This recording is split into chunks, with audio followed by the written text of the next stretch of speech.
Marcos, capítulo 14. Dali a 2 dias começaria a festa da Páscoa, com 8 dias de duração, e a festa dos pães sem fermento. Os principais sacerdotes e líderes religiosos estavam procurando um modo de prender Jesus e matá-lo. Eles concordaram em que não deveriam fazer isso durante a semana da Páscoa. "Não queremos iniciar uma guerra", disseram. Jesus estava em Betânia como convidado de Simão, o leproso. Enquanto jantava, uma mulher apareceu com um frasco de perfume muito caro. Abrindo o frasco, ela derramou o perfume sobre a cabeça de Jesus. Alguns convidados ficaram indignados. "Que desperdício! Esse perfume poderia ser vendido pelo valor do salário de 1 ano e o dinheiro distribuído entre os pobres." Eles fuzilavam a mulher com os olhos. Jesus, porém, disse: "Deixem-na em paz. Por que vocês a incomodam? Ela acaba de fazer algo tão maravilhoso para mim. Os pobres estarão sempre aí, todos os dias, mas eu não. Sempre que quiserem, poderão fazer algo por eles, mas não para mim. Ela fez o que pôde, quando pôde. Ungiu meu corpo para o sepultamento. Tenho certeza de uma coisa: em qualquer lugar do mundo em que a mensagem for pregada, o que ela fez aqui será lembrado e admirado."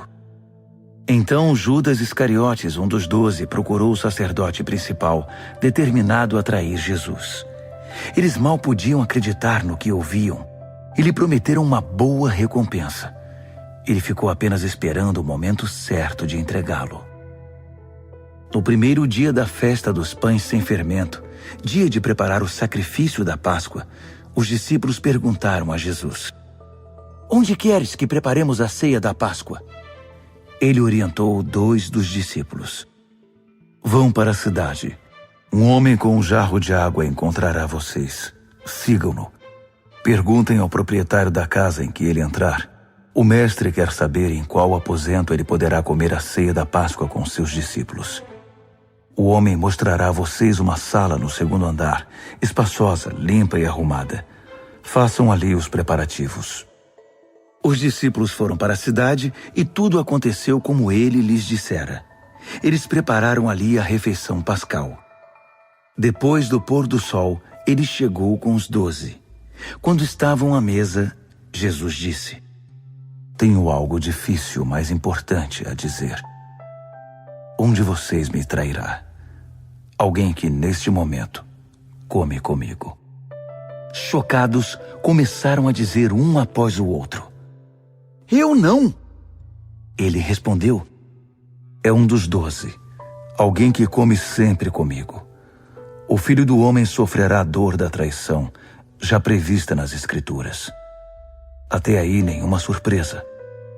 Mas ai do traidor do Filho do Homem. Melhor que ele nunca tivesse nascido." Durante a refeição, depois de tomar o pão e abençoá-lo, Jesus o partiu, deu-o aos discípulos e disse: "Tomem, isto é meu corpo." Tomando o cálice e dando graças a Deus, entregou-o a eles também, e todos beberam. Ele disse: "Isto é meu sangue, a nova aliança de Deus, derramado em favor de muitos. Não beberei vinho outra vez até o dia em que o beber no reino de Deus." Então eles cantaram um hino e foram para o Monte das Oliveiras. Jesus alertou-os: "Por causa do que vai acontecer comigo, vocês irão se dispersar. Isso é para cumprir um texto das Escrituras que diz: 'Vou ferir o pastor, e as ovelhas ficarão desorientadas.' Mas depois que eu ressuscitar, irei adiante de vocês para a Galileia." Mas Pedro, todo afoito, declarou: "Ainda que todo mundo fuja, eu não fugirei." Jesus respondeu: "Não tenha tanta certeza. Ainda esta noite, antes que o galo cante 2 vezes, você vai me negar 3 vezes." Pedro protestou, falando sem pensar: "Ainda que eu tenha de morrer contigo, jamais te negarei." Todos os outros disseram o mesmo. Então eles foram para um jardim chamado Getsêmani. Jesus disse aos discípulos: "Fiquem aqui, enquanto vou orar mais adiante. Levando consigo Pedro, Tiago e João, ele mergulhou em grande agonia e declarou: a tristeza que sinto é uma tristeza de morte. Fiquem aqui e vigiem comigo. Indo um pouco mais adiante, prostrou-se no chão e orou: Paizinho, Pai, Tu podes me livrar. Afasta este cálice de mim. Mas, por favor, não seja o que eu quero, mas sim o que Tu queres. Quando voltou aos discípulos, encontrou os 3 dormindo e disse a Pedro: Simão, você veio para dormir? Não pode aguentar nem uma hora? Fiquem atentos. Orem sempre para que não caiam em tentação antes mesmo de perceber o perigo. Uma parte de você está disposta a fazer qualquer coisa por Deus, mas a outra parte simplesmente não reage. Depois disso, voltou ao seu lugar e fez a mesma oração. Retornando mais uma vez, ele os encontrou dormindo. Eles simplesmente não conseguiam manter os olhos abertos e não tinham nem como se desculpar. Ele voltou pela 3ª vez e disse: Vocês vão dormir a noite toda? Minha hora chegou. O Filho do Homem está prestes a ser traído e entregue nas mãos dos pecadores. Levantem-se. Vamos. O traidor chegou. Ele mal acabou de falar e Judas, do grupo dos 12, apareceu, acompanhado por um bando de maus elementos enviados pelos principais sacerdotes, líderes religiosos e demais líderes. Eles traziam espadas e paus. O traidor havia combinado um sinal com eles. Aquele a quem eu beijar é o procurado. Prendam-no. Não o deixem fugir. Ele foi direto a Jesus e o beijou, dizendo: Mestre. Os homens então o prenderam com muita brutalidade. Mas um dos que estavam com Jesus desembainhou a espada e atacou o servo do sacerdote principal, cortando-lhe a orelha. Mas Jesus reagiu. O que é isto? Vieram me buscar com espadas e paus, como se eu fosse um bandido perigoso? Dia após dia estive ensinando no templo, e vocês nunca moveram um dedo contra mim. Vocês acabam de confirmar os escritos proféticos. Nessa hora, todos os discípulos já haviam fugido. Um jovem seguia o grupo de longe. Tudo que ele trazia sobre o corpo era um lençol. Alguns daqueles homens tentaram agarrá-lo, mas ele escapou. Fugiu nu, deixando o lençol para trás. O grupo que prendeu Jesus levou-o ao sacerdote principal, que estava reunido com os principais sacerdotes, líderes do povo e líderes religiosos. Pedro os seguira a uma distância segura. Quando chegaram ao pátio do sacerdote principal, ele se misturou com os servos e foi se aquecer perto da fogueira.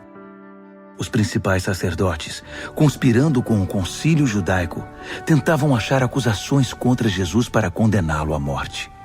Não encontraram nada. Muitos davam falso testemunho, mas um depoimento contradizia o outro.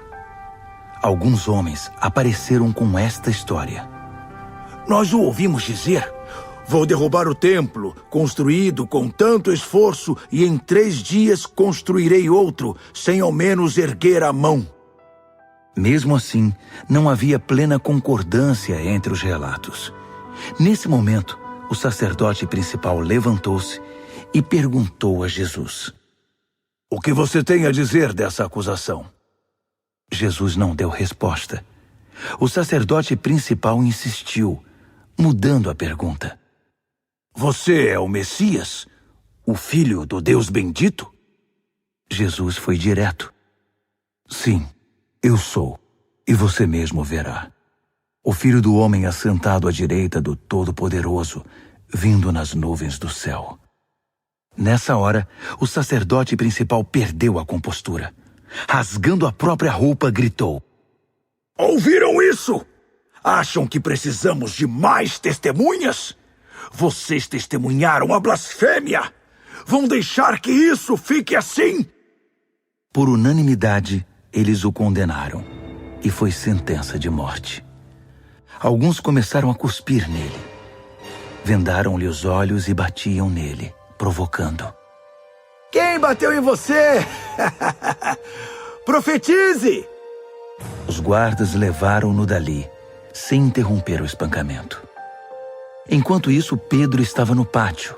E aconteceu que uma das empregadas do sacerdote principal, vendo Pedro se aquecer ali, olhou para ele e disse: "Você estava com Jesus, o Nazareno?" Mas ele negou. Não sei do que você está falando. Quando ele passou pelo pórtico, um galo cantou. A moça apontava para ele e dizia aos que estavam por ali: "Ele é um deles, tenho certeza!" E Pedro negou mais uma vez. Pouco depois, as pessoas ali começaram a insistir. Você tem de ser um deles. Está na cara que você é galileu. Então Pedro ficou muito nervoso e jurou: Nunca vi esse homem de quem vocês estão falando. Na mesma hora, o galo cantou pela segunda vez. Pedro lembrou-se do que Jesus dissera: "Antes que o galo cante 2 vezes, você vai me negar 3 vezes." Sem se conter, desabou a chorar.